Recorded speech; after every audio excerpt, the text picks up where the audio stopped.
go to this developing story that I was telling you about. The official death toll in the temple collapse in Verulam near Durban has risen to 5. The 5th body was retrieved a little while ago. Authorities are unable to confirm how many people are still missing and probably buried under the rubble. For more on this, let's go live to SABC News reporter Ayanda Mhlongo, who's been tracking that story. Ayanda, good afternoon. So clearly this is a story that is developing and it's taking on multiple dimensions, but we still have a whole lot of questions that remain unanswered as this search and rescue process continues.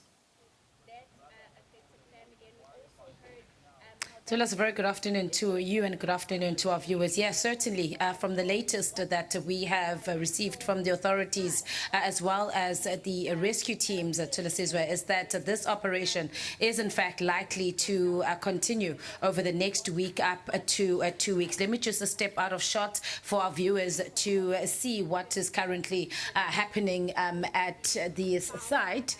Tulas, so there, yeah, we still see the rescuers hard at work, and what we are seeing now is that to us over the next coming days, what they've told us is that they now need to move layer by layer through this rubble to try and ascertain whether or not there may be anyone else who might be trapped underneath this rubble. Of course, the difficulty is that from the onset, the authorities did say that they were uncertain as to how many people were on site when the building collapsed. And so the priority over the past 48 hours or so, or since this incident happened, was of course to retrieve the 5 bodies, which, as you said, they have now all been retrieved. And so what is going to happen now is that they're now going to start to section this area and move layer by layer through this concrete. You're just looking at what is left there to us, large slabs of concrete, scaffolding. There's these large steel pillars as well. So it's also not an easy site for the rescuers to be able to sort of navigate. I mean, just look at the time that it took for them once they had seen the bodies underneath the concrete, how long it took them to be able to reach the bottom. Also, we know that we also have the assistance of the K9. These are the search and rescue dogs.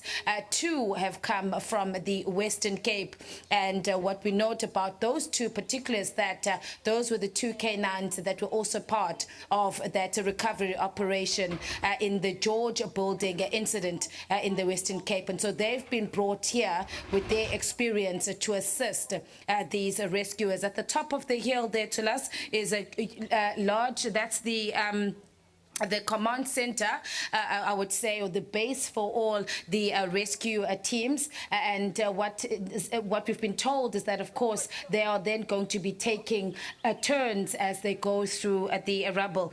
Of course, you know, the weather to us has also been quite challenging for them. Yesterday, we were dealing with the rain. We'd note that yesterday afternoon, they had to even suspend the recovery operation because of the rains. And today, it's just incredibly hot and humid. And so amongst all of this, they're also having to contend with the weather that has just not been playing ball. But they have given us the assurance, and therefore the public, that these teams are going to remain here as long as they have to. There is also that reassurance from the government that if they need reinforcements, those reinforcements will certainly be then brought here to aid this operation. So next week or so, or week or up to even 2 weeks, to us, we are expecting this operation to continue. Of course, in terms of the investigation, as you mentioned there, we were told that the engineers who did arrive yesterday with the Minister of Public Works and the delegation who are here for a site visit, the engineers have already taken samples, and so one suppose that is then forms part of that investigation that is being led by the Council for the Built environment investigation into the cause of this accident. You know, Tulas, one of the biggest questions, of course, that unfortunately the authorities at the moment have not been able to tell us is if they have any inclination of what exactly might have happened. And we asked this from the fact that there was that report from the eThekwini municipality which said that it's likely, it suggested rather that there were no approvals for the building plans, and the city then says it rendered the structure illegal. So the authorities have not wanted to sort of speak on that and asking us to just wait for the investigation. But there's certainly still a lot of answers insofar as exactly what happened.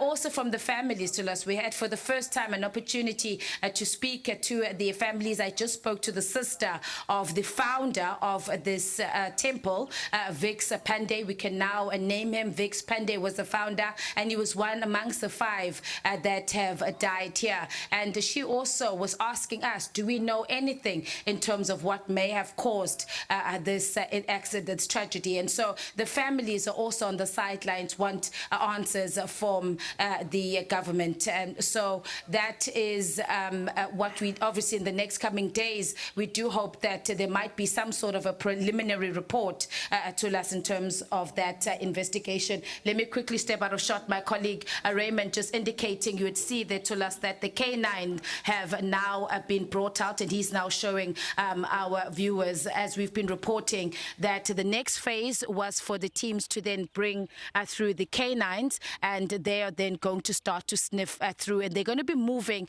section by section to ensure that they check that there's no one else that might be trapped underneath. To us. Thank you for that update. That's Ayanda Mhlongo, keeping track of that story, working it wall to wall, really. And as and when something moves in that story, we'll be sure to touch base with Ayanda Mhlongo, working flat out on that story there in Verulam in KwaZulu-Natal.